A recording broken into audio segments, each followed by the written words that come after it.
اب جب آپ کہتے ہیں نا سیز فائر وائلیشنز نہیں ہونی چاہیے تو ایسا لگتا ہے جیسے دونوں طرف سے ہو رہی ہے. بھئی یہ تو یک طرفہ ہے نا. تو انہیں کہنا چاہیے تھا وہ بات اور اس پلیٹ فارم کے اوپر کہنی چاہیے تھی, لیکن کیونکہ وہاں پہ اسرائیلی نمائندہ موجود تھا جس کے ساتھ پلیٹ فارم شیئر کیا شہباز شریف نے, تو یہ ایک بہت بڑا تاریخی موقع تھا. شہباز شریف صاحب کھڑے تھے, ان کے ساتھ ایک فرد چھوڑ کے ساتھ جو ہے وہ اسرائیل کا وزیر خارجہ کھڑا تھا, ان کا نمائندہ کھڑا تھا, اور شہباز شریف کو کھڑا بھی پیچھے کیا ہوا تھا کہ ہیڈ آف دا اسٹیٹ ہے. شہباز شریف صاحب سے آگے جو ہے وہ وزرائے خارجہ اور اس طرح کے لوگ کھڑے ہوئے تھے. اب ہیڈ آف دا اسٹیٹ ہے تو آگے آ کر کھڑے ہونا چاہیے تھا, لیکن شہباز شریف صاحب کو پچھلی صف میں بھیج دیا جیسے اکثر انہیں بھیج دیا جاتا ہے, اور ان کے ساتھ ہی کھڑا کر دیا اسی صف میں اسرائیلی نمائندے کو بھی, اور یہ بھی اس کے ساتھ کھڑے ہو گئے اور چہرے پہ ان کی خوشیاں ٹپک رہی تھیں.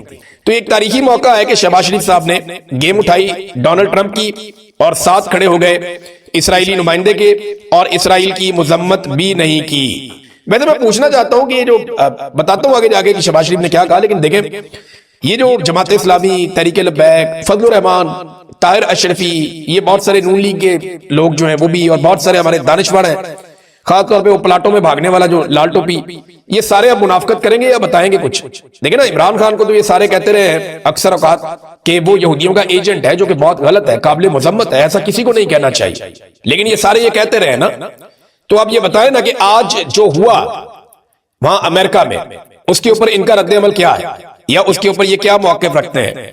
تو فی الحال تو سارے چپ ہیں, میں خبر آپ کے سامنے رکھ رہا ہوں. تو یہ ایک طرح کی منافقت ہے جو یہ لوگ کرتے ہیں. اب شہباز شریف نے یہاں تک کہہ دیا کہ ڈونلڈ ٹرمپ کی تعریف کرتے ہوئے کہ لیٹ می سے مسٹر پریزیڈنٹ, کہ جناب صدر مجھے یہ کہنے کی اجازت دیجئے, you are truly saviour of South Asia, آپ پورے جنوبی ایشیا کے سیویئر ہیں. شہباز شریف صاحب اللہ رب العزت ہے سیویئر. یہ جوتے پالش کرنے کے چکر میں اپنا ایمان خراب نہ کریں. یہ بات اگر عمران خان نے کہہ دی ہوتی نا تو مولویوں نے زمین آسمان ابھی تک ایک کر دینا تھا. یہ بات اگر عمران خان نے کی ہوتی نا تو ابھی تک پاکستان کی سیاسی جماعتوں نے پٹ سیاپا ڈال دینا تھا. پاکستان کے دانشوروں نے, مولویوں نے, ان سب نے رولا ڈال دینا تھا کہ آپ کیسے سیویئر کہہ سکتے ہیں, آپ تو اپنا ایمان خراب کر رہے ہیں. ابھی تک مولویوں نے عمران خان کا نکاح جو ہے وہ فارغ کر دینا تھا کہ جناب دوبارہ نکاح کریں, آپ کا تو نکاح فارغ ہو گیا. یہ قسم کے مولوی فتوے دیتے ہیں. تو سیویئر آف ساؤتھ ایشیا, ایک ایک آدمی کا سیویئر اللہ رب العزت ہے.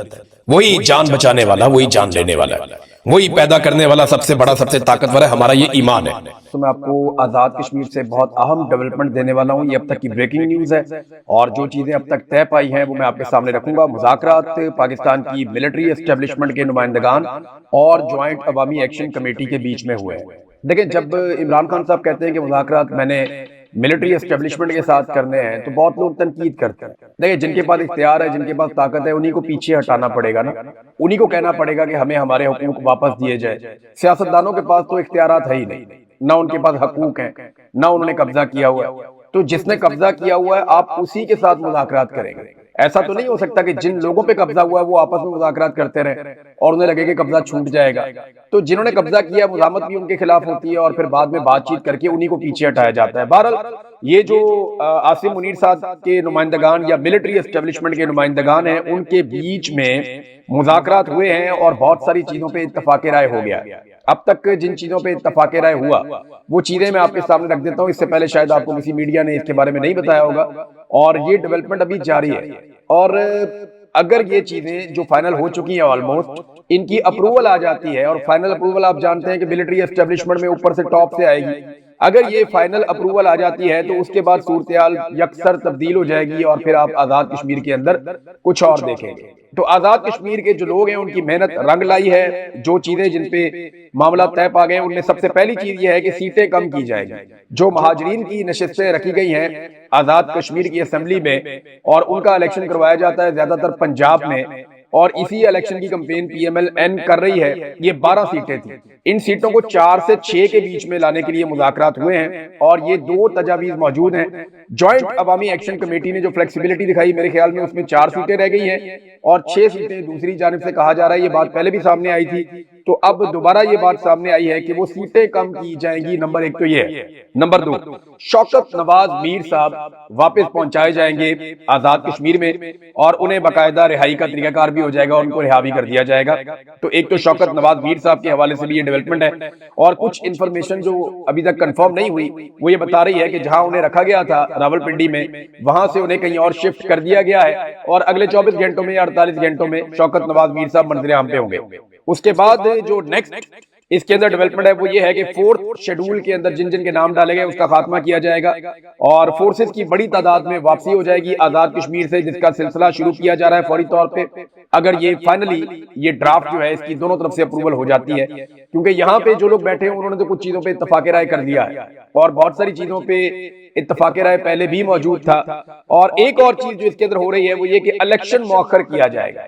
یہ ایک ڈیمانڈ سامنے آئی ہے کہ الیکشن کو لگ بھگ 45 دن کے لیے آگے کیا جائے گا, کیونکہ جب آپ نشستیں کم کریں گے تو پورے الیکشن کی صورتحال تبدیل ہو جائے گی, اور پھر کمپین بھی نہیں ہو سکی ابھی تک آزاد کشمیر میں. نون لیگ کو تو انڈے پڑے ہیں, انہیں تو وہاں دھکے پڑے ہیں. نون لیگ والے بیچارے 50 60 بندوں کی ریلیاں نکالتے ہیں راولپنڈی میں, اور وہ وہاں پہ ٹک ٹاک بنا کے وہ بتا رہے ہیں جناب ہم نے تو کمپین چلائی ہے. تو نون لیگ کی جو ٹوٹل کمپین ہے وہ آزاد کشمیر سے باہر ہے. آزاد کشمیر کی باؤنڈری کے اندر وہ داخل ہونے کی انہوں نے جرات بھی نہیں کی, اور جو لوگ وہاں پہ نکلے ان کو وہیں پہ دبا دیا آزاد کشمیر میں خواتین نے اور بچوں نے. انہوں نے انڈے اور ڈنڈے مار مار کے بگایا, انہوں نے کہا جی یہاں پہ ہم کمپین نہیں کرنے دیں گے. پیپلز پارٹی کے ساتھ بھی یہی کچھ ہوا. وہ جو فیصل راٹھور وزیر اعظم ہے اس کو چور چور کے نعرے لگ گئے, انڈے بھی پھینکے گئے. تو یہ ساری چیزیں جو ہیں وہ آزاد کشمیر میں ہو رہی ہیں. ایسے ماحول میں الیکشن کیسے ہو سکتا ہے؟ تو الیکشن جو ہے اس کو مؤخر کیا جائے گا, اور اندازہ یہ ہے کہ 45 دن تک الیکشن آگے کیا جائے گا. ابھی تک جو میری انفارمیشن ہے وہ یہ ہے کہ جوائنٹ عوامی ایکشن کمیٹی خود سے الیکشن میں حصہ نہیں لے گی, لیکن یہ عین ممکن ہے کہ وہ اپنے امیدواروں کے نام دے دیں, اور وہ یہ بتا دیں, کیونکہ ان کے بہت سارے لوگوں نے جو سٹیج پہ بھی موجود رہے ہیں انہوں نے کاغذات نامزدگی تو اپنے اپنے حلقوں سے جمع کروائے ہوئے ہیں. اور اس وقت جو جوائنٹ عوامی ایکشن کمیٹی کی سچویشن ہے, یعنی 45 ٹوٹل سیٹیں ہیں تو ان میں سے 12 آپ نکال دیں, تو پیچھے آزاد کشمیر کے اندر جو بچتی ہیں وہ 33 نشستیں ہیں. اور ان میں ابھی میں کچھ وہاں جو جرنلسٹ ہیں, لوکل جو لوگ ہیں وہاں ان سے بات چیت کرتا ہوں, کہتے ہیں 33 میں کہیں پہ بھی پی ایم ایل این یا پیپلز پارٹی یا مسلم کانفرنس وہ فیورٹ نہیں ہے. وہ اگر بہت بھی زور لگائے, اسٹیبلشمنٹ ان کا ہاتھ پلہ ڈلوا بھی دے, تو وہ بہت کوشش کر کے سارے مل کے 10 سیٹیں جیت جائیں تو بہت بڑی بات ہے. یعنی اس میں 20 سے زائد سیٹیں جیتنا جوائنٹ عوامی ایکشن کمیٹی کے امیدواروں کے لیے بہت آسان رہے گا اگر وہ اپنے مطالبات منوا لیتے ہیں تو, اور الیکشن مؤخر ہو جاتا ہے تو. یہ دونوں چیزیں جو ہیں وہ اس کی شرط ہے. اگر الیکشن مؤخر نہیں ہوتا تو پھر ایک بات یاد رکھیے گا, یہ پھر دھوکہ ہے سارا. یہ دھوکہ اس لیے ہے کہ کسی طرح الیکشن کروا لیے جائے, اور الیکشن ہونے کے بعد دوبارہ سے پھر گند ماریں گے, پھر بندے پکڑیں گے, پھر سے مقدمات دوبارہ کھول دیں گے, اور سب کو قابو کرنا شروع کر دیں گے, بڑے پیمانے پہ آپریشنز ہوں گے. تو وہ تو دھوکہ ہے اگر یہ الیکشن ملتوی نہیں ہوتے. اگر یہ الیکشن آگے چلے جاتے ہیں تو پھر اس کا مطلب ہے کہ جوائنٹ عوامی ایکشن کمیٹی نے بڑا سمارٹلی اپنی طاقت کو, عوامی طاقت کو استعمال کیا ہے اور اپنے مطالبات منوا لیے ہیں. میتوں کی واپسی کا ایک مطالبہ تھا کہ جو لوگ شہید ہو گئے تھے, کیونکہ 42 افراد کی شہادت کی لسٹ جاری کی ایک دن پہلے جوائنٹ عوامی ایکشن کمیٹی نے, کہ یہ وہ ہمارے لوگ ہیں جو الگ الگ اضلاع میں اس ساری تحریک کے دوران شہید ہو گئے. اب وہ جو 42 افراد ہیں ان کی میتوں کی واپسی کا ایک مطالبہ تھا, جو امانتاً دفنائی گئی ہیں وہ میتیں بھی واپس کی جائیں گی سرکار کی جانب سے تابوتوں میں رکھ کے.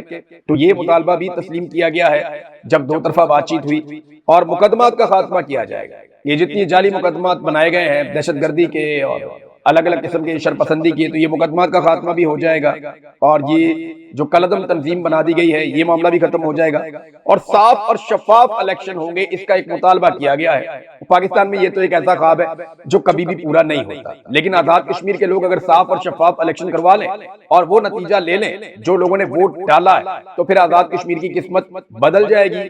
کوئی ملٹری اسٹیبلشمنٹ یا کوئی بڑے سے بڑا ڈکٹیٹر یا وہاں بیٹھا ہوا کوئی بھی سرکاری ملازم عوام کی قسمت کے ساتھ نہیں کھیل پائے گا. کاروباری زندگی بحال ہو جائے گا اور فوڈ سپلائی چین بھی بحال ہو جائے گی. ان چیزوں کے اوپر ناظرین اتفاق رائے پیدا ہو گیا, اور اکا دکا چیزیں جن پہ ڈسکشن ابھی جاری ہے. اگلے چند گھنٹوں میں کوئی ڈیولپمنٹ آ سکتی ہے, اور ایک آدھے دن کے اندر اس کی اپروول آنے کے بعد آپ کو چیزیں ہوتی ہوئی بھی دکھائی دیں گی. جو سرکار ہے اس کی کوشش یہ تھی کہ 27 تاریخ کو ہی الیکشن کروایا جائے اور اسی ڈیٹ پہ الیکشن ہو جائے, لیکن الیکشن کا ماحول بنا ہی نہیں, نہ الیکشن کے لیے حالات سازگار ہے. اور نہ ہی جوائنٹ عوامی ایکشن کمیٹی کے لوگ یہ مان رہے تھے۔ اب اگر الیکشن آگے جائے گا تو پاکستان تحریک انصاف بھی الیکشن لڑے گی، وہ بہت مقبول ہے۔ پھر جوائنٹ عوامی ایکشن کمیٹی اگر اپنے مطالبات تسلیم کروا لیتی ہے اور پھر الیکشن میں جاتی ہے تو ان کے پاس 42 شہداء کی لاشیں بھی ہیں، اور جو ان کا ایک سینٹیمنٹ آئے گا لوگوں کا وہ آپ سوچ بھی نہیں سکتے۔ تو جو جتنا مرضی زور لگا لے، سیکٹر کمانڈر بھی اوپر سے لے کے نیچے تک سب زور لگا لے، وہ نہیں الیکشن وہاں پہ پھر جیت سکیں گے۔ ہاں یہ ضرور ہے کہ ایک پولیٹیکل فیس سیونگ کے لیے پاکستان پیپلز پارٹی کا انتخاب کیا گیا۔ میں آپ کو پھر بتا دیتا ہوں کہ پولیٹیکل فیس سیونگ تو کرنی ہوگی نا، ایسا تو نہیں ہوگا کہ فیلڈ مارشل عاصم منیر نے مذاکرات کیے براہ راست جاگ کے ساتھ یا جوائنٹ عوامی ایکشن کمیٹی کے ساتھ، ایسا تو نہیں ہوگا نا۔ یہ فوج کے لیے بڑا پرابلم ہو جائے گا، وہ بیچارے چھپ چھپ کے گن ڈالتے ہیں تو وہ سامنے تو نہیں آ سکتے۔ تو وہ فیس سیونگ کے لیے پولیٹیکل پارٹی لے کر آئیں گے، اور اس میں جو نام آ رہا ہے وہ پاکستان پیپلز پارٹی کا نام آ رہا ہے، اور اسٹیبلشمنٹ کی خواہش یہی ہے کہ کچھ بھی کر کے بلاول کو حکومت بنا کر دی جائے آزاد کشمیر کی۔